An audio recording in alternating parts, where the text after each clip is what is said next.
जन सुराज का समता मूलक समाज का 5 सूत्र है। नौकरियों में आरक्षण जो है वो बना रहे, लेकिन साथ साथ जनसंख्या के आधार पर राजनीतिक भागीदारी मिलना ही चाहिए। तो अति पिछड़ा समाज को जन सुराज से 70 सीट, विधानसभा में 70 सीट अति पिछड़ा समाज को दिया ही जाएगा। यहाँ जितना इस रोड पर दल वाला है, यहाँ बगल में एक दल है, एक पीछे दल है, एक उसके पीछे दल वाला अपना बंगला कब्जा किया है। ये तीनों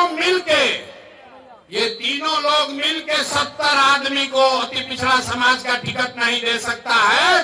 जन सुराज के नेताओं ने तय किया है, नहीं, इस बार 70 अति पिछड़ा समाज के काबिल लोग बिहार में चुनाव लड़ेंगे।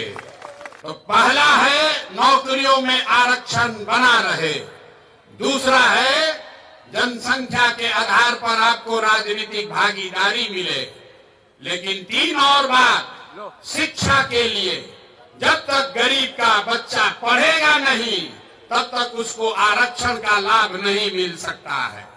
इसलिए जन सुराज ने कहा है, जब तक सरकारी शिक्षा की व्यवस्था सुधरे नहीं, कैसे कि लालू नीतीश ने यहाँ शिक्षा व्यवस्था इतना खराब कर दिया है, इसको सुधारने में बरसों लगेंगे।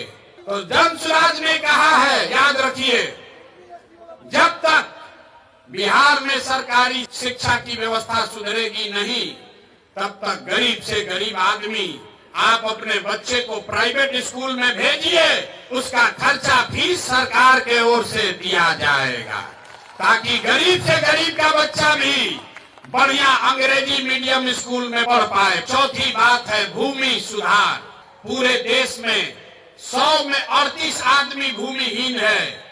बिहार में 35 साल से समाजवाद का नारा देने के बाद भी 100 में 60 आदमी भूमिहीन है। तो भूमिहीनों की संख्या कम हो, इसलिए जन सुराज की जब सरकार बनेगी तो 3 वर्ष में भूमि सुधार यहाँ लागू किया जाएगा, ताकि भूमिहीनों को जमीन मिल सके।